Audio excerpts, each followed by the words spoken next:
video, I'm going to be telling you what divergence is and showing you how you can use it to get into a trade. So divergence is used to spot when a trend is coming to an end or reversing. So the first point when you're trading using divergence is that you want to establish that there is a strong trend. If you don't see a strong trend, then it's pointless watching for it to come to an end or reverse because you don't have it there in the first place.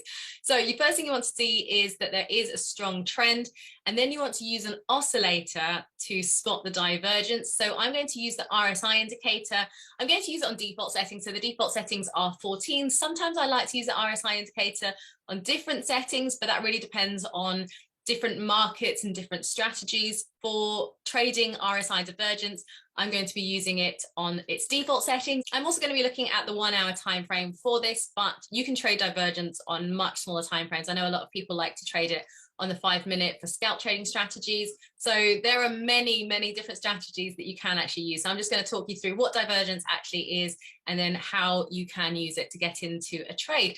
So how the RSI indicator works is that it usually shows overbought or oversold conditions. So this is the RSI down here. I made it quite big just so that you can see it really clearly. It goes on a scale from the side. So do you see here, we've gone on a scale from 0 to 100. So you can see a 20, 30, 40, 50, 60, 70, 80. So this point here, where it starts going from white to purple, this is 30. And then this section here, which is purple, is from 30 to 70. And then from 70 to 100 is this white section here. So this white section at the bottom from 0 to 30, that marks oversold conditions. So when you see this purple line in this area, this white section at the bottom, the market is considered to be oversold. When you see it in this middle section, this is kind of normal conditions. And then when you see it in the 70 plus 70 to 100 in this white section here, this is considered to be overbought conditions.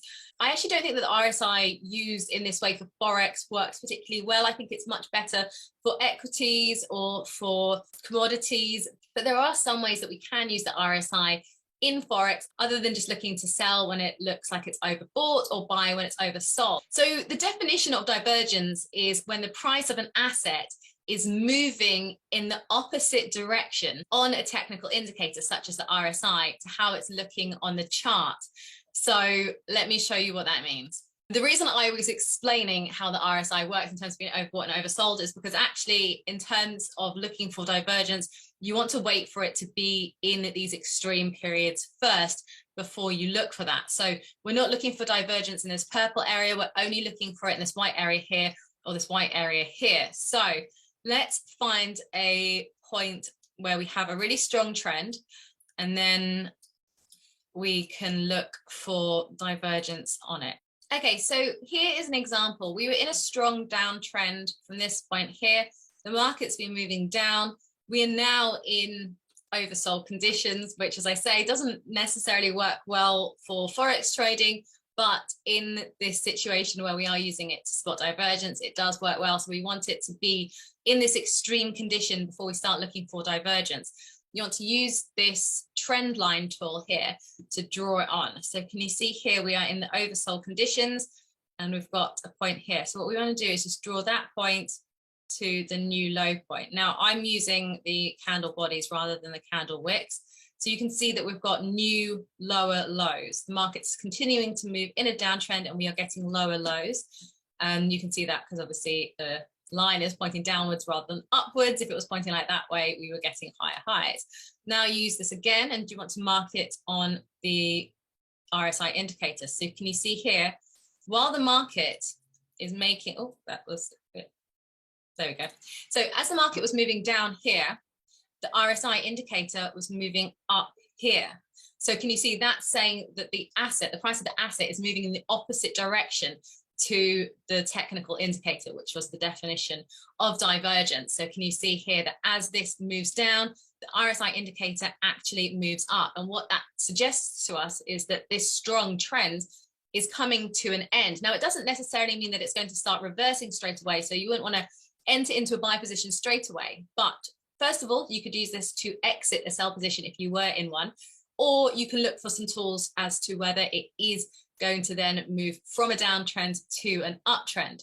There are loads of RSI divergence strategies that you can use to then spot whether the market is going to move from this downtrend and reverse to an uptrend. But obviously you want to wait for confirmation before that happens. So this is by no means the moment that you get into the trend. This is just the first step of the strategy. So then you'd want to have something in place, and it would really depend on what time frame you're trading on and what your trading style is. There's so many different ways that you can get confirmation from this sort of trading, but this is just the first step, spotting that divergence.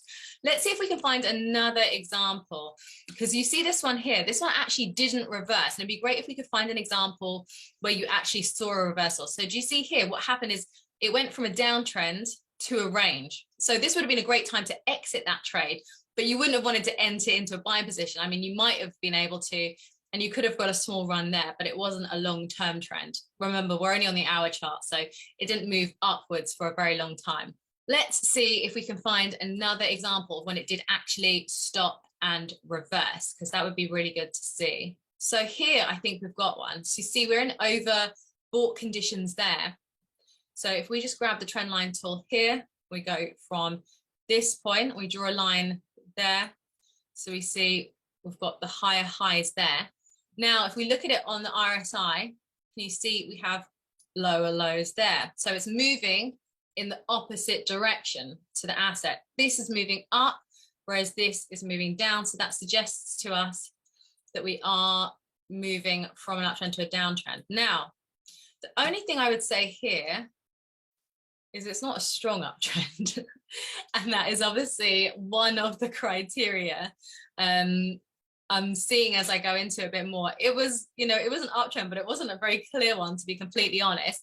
The reason we define it obviously as an uptrend is because we've got the it's gone into these overbought conditions, but it was a bit of a strange one. I can see that we had this big spike up here, which might have contributed to it coming into these conditions here. In terms of getting a reversal trade out of this was quite strong, in that you can see that it did fit the criteria, and then it did move down for quite some time. It would be really great if we could find one where it was actually in a really strong trend in one direction, and then it did completely reverse in the opposite direction, because that would be quite a nice example to show you.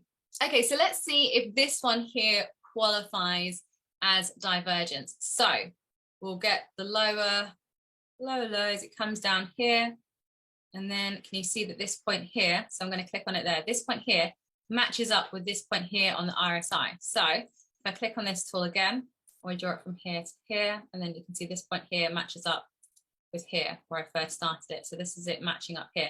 Now, can you see as the price of the asset, as the price of this market moves down, the RSI moves up, it moves in the opposite direction. So here we have divergence from a strong downtrend. You can see we are in oversold conditions.